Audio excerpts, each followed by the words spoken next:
नमस्कार मेरे प्रिय छात्र छात्राओं। आज हम बात करेंगे यूनिट 15 पॉलीमर बहुलक। सबसे पहले हमको ब्लूप्रिंट का ज्ञान होना चाहिए कि किस अध्याय से कितने नंबर का आना है।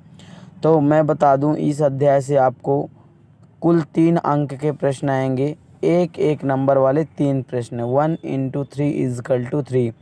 सबसे पहला आपका प्रश्न है, इसमें से एक शब्द वाले एक नंबर वाले प्रश्न आएंगे। एक शब्द में भी आ सकते हैं, बहुविकल्पी भी आ सकते हैं, रिक्त स्थान। तो सबसे पहले हम बात करते हैं, सही विकल्प चुनिए। सबसे पहला प्रश्न है, नायलॉन 66 नहीं है। तो देखिए, नायलॉन 66 इनमें से क्या नहीं है। पहला ऑप्शन है संघनन बहुलक, तो संघनन बहुलक तो है। दूसरा है सह बहुलक, सह बहुलक भी है। तीसरा पॉलीएमाइड, तो आपको पता है कि जो नायलॉन होते हैं वो पॉलीएमाइड होते हैं। तो इसका सही आंसर होगा सम बहुलक। इसके बाद हम बात करेंगे, दूसरा है निम्नलिखित में जैव निम्नकर्णी बहुलक कौन सा है। जैव निम्नकर्णी का मतलब होता है जो सूक्ष्म जीवों के द्वारा अपघटित हो जाते हैं, उन्हें हम लोग जैव निम्नकरण बहुलक कहते हैं। तो जैसे इसमें से आपके पास 4 ऑप्शन है, सेलुलोज, पॉलीथीन, पॉलीविनाइल और नायलॉन। तो इसका सही आंसर होगा सेलुलोज। फिर अगला हम बात करेंगे, नायलॉन उदाहरण है। तो अभी मैंने ऊपर भी आपको बताया फर्स्ट क्वेश्चन में कि नायलॉन एक प्रकार का पॉलीएमाइड है, बहुलक नहीं है। इनमें से 3 बहुलक हैं आपके, पीबीसी, डीएनए, स्टार्च, ये बहुलक हैं। इसमें से डीडीटी बहुलक नहीं है। 5वां है सेलुलोज है।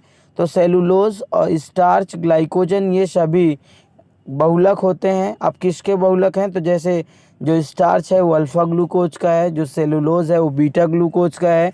तो इसमें से सेलुलोज क्या है, तो सेलुलोज ऑप्शन है आपके पास प्रोटीन, हार्मोन्स, वसा, पॉलीसैकेराइड।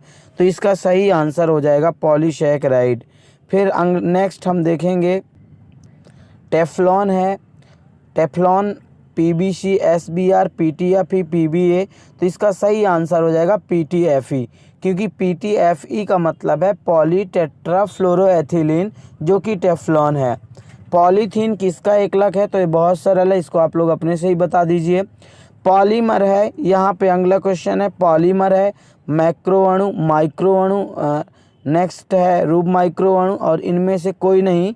तो पॉलीमर जो बहुलक हैं वो आपको मैं बता दूं उच्च अणुद्रव्यमान वाले पदार्थ होते हैं। तो इसमें आप कह सकते हैं कि मैक्रो अणु है। पीबीसी का मोनोमर है, मतलब पीबीसी का पूरा नाम पॉलीविनाइल क्लोराइड है। तो यदि आप पॉली शब्द हटा दें तो अपने आप समझ में आ जाएगा कि मोनोमर इसका कौन सा होगा। प्रोटीन किसका बहुलक है, तो हम लोग पिछले अध्याय में भी आपने पढ़ा होगा कि प्रोटीन जो है वो एमिनो एसिड का बहुलक होता है। फिर इसी प्रकार कुछ और प्रश्न है, जैसे कि पीबीसी निम्नलिखित का बहुलक है। तो पीबीसी का पूरा नाम पॉलीविनाइल क्लोराइड। तो यहाँ विनाइल का सूत्र जो होगा बी नंबर होगा, CH2 double bond CH single bond Cl। Bullet proof कांच बनाने में कौन सा बहुलक प्रयुक्त होता है, तो इसका सही आंसर है आपका PMMA। नेक्स्ट क्वेश्चन, खाना बनाने के लिए बर्तनों में कौन सा पदार्थ नॉन स्टिक के रूप में प्रयुक्त किया जाता है, तो उसको आप लोग जानते हैं टेफ्लॉन या पीटीएफई या इसी को पॉलीटेट्राफ्लोरोएथिलीन। आंसर डी नंबर है। निम्नलिखित में कौन सा ताप ड्राई प्लास्टिक है, इसको इंग्लिश में हम थर्मोसेटिंग प्लास्टिक भी बोलते हैं। तो थर्मोसेटिंग प्लास्टिक कौन सा है, तो सही आंसर बेकेलाइट। जानवरों द्वारा ग्लूकोज का कौन सा बहुलक एकत्रित किया जाता है, तो इसका सही आंसर हो जाएगा ग्लाइकोजन। तो आप लास्ट में भी आंसर लिखे हुए हैं, इनको आप आसानी से देख सकते हैं और इन्हें आप याद कर सकते हैं। संघनन बहुलक का उदाहरण कौन सा है, तो अभी मैंने बताया संघनन बहुलक के 3 उदाहरण टेरिलीन, बेकेलाइट और एक नायलॉन होता है। इसके बाद टेफ्लॉन किसका बहुलक है, तो टेट्राफ्लोरोएथिलीन, अभी मैंने बताया। निम्न में से किस बहुलक में नाइट्रोजन होता है, तो नाइट्रोजन किस में होता है। देखिए, यदि पॉलीएमाइड पूछता है या नाइट्रोजन पूछता है तो दोनों का आंसर होगा नायलॉन। इलास्टोमर में अंतरा आणविक बल है, बिल्कुल नहीं। दुर्बल, प्रबल, अत्यधिक प्रबल, तो इसमें आप कह सकते हैं कि अपेक्षाकृत दुर्बल होते हैं। सेलुलोज का पूर्ण जल अपघटन देता है, तो सेलुलोज चूँकि ग्लूकोज का बहुलक है तो आप कह दीजिए कि ग्लूकोज देता है। फिर इसके बाद और कुछ प्रश्न हैं, एक वाक्य में उत्तर लिखिए। नायलॉन 6 का दूसरा नाम क्या है, या नायलॉन 6 को क्या कहते हैं? तो सही आंसर है पेरलोन। अगला है टायर के धागे बनाने में प्रयुक्त बहुलक का नाम क्या है? तो इसका सही आंसर है SBR।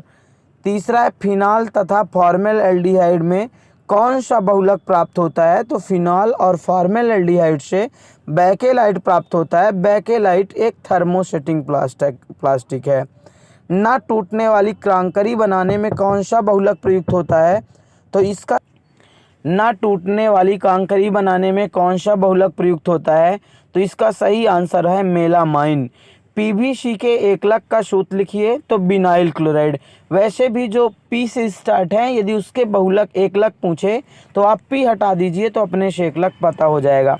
अगला क्वेश्चन देखिए, यूरिया तथा फॉर्मेल्डिहाइड का बहुलक कौन सा है? तो इसका सही आंसर हो जाएगा यूरिया तथा फॉर्मेल्डिहाइड का बहुलक यूरिया फॉर्मेल्डिहाइड रेजिन। खाना पकाने के बर्तनों में अचिपचिपी परत चढ़ाने में किस बहुलक का उपयोग किया जाता है? तो सही आंसर है टेफ्लॉन।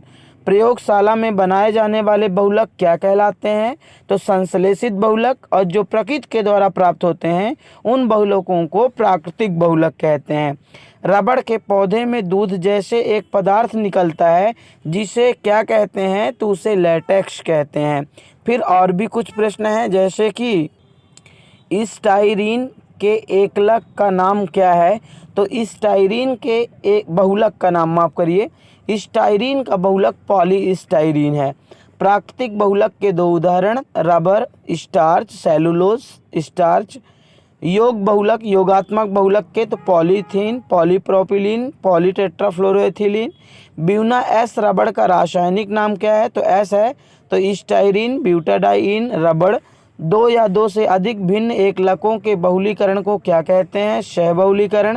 कैप्रोलैक्टम के बहुलीकरण से क्या प्राप्त होता है? तो इसका सही आंसर हो जाएगा नायलॉन। ओरलान का दूसरा नाम क्या है? तो PAN पॉलीएक्रिलोनाइट्राइल। नेक्स्ट है बहुलक किसे कहते हैं? तो जो एकलक की पुनरावृत्ति इकाइयों से बनते हैं वो बहुलक कहलाते हैं। ABS का पूरा नाम एक्रिलोनाइट्राइल ब्यूटाडाइन स्टाइरीन। मेलामाइन का दूसरा नाम क्या है? तो मेल्मोबेयर भी कह सकते हैं। सिस आइसोप्रिन किसका बहुलक है? तो ध्यान रखिएगा, यदि सिस आइसोप्रिन पूछ रहा है तो प्राकृतिक रबड़, और यदि संश्लेषित रबड़ पूछ रहा है तो फिर क्लोरोप्रिन होगा।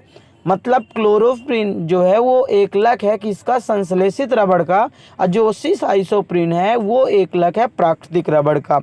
कौन सी श्रृंखला में एमाइड बंद? तो मैंने पहले भी बताया, एमाइड और नाइट्रोजन पूछ रहा तो नायलॉन। किसी एक बहुलक का नाम लिखिए, तो कोई भी लिख दीजिए आप। नियोप्रिन का एक किसका एकलक है? तो क्लोरोप्रिन, जो मैंने बताया नियोप्रिन एक संश्लेषित रबड़ है। रैखिक बहुलक के दो उदाहरण लिखिए, तो नायलॉन, पॉलिएस्टर। टेफ्लॉन का गलनांक कितना होता है? तो 330 डिग्री सेल्सियस होता है।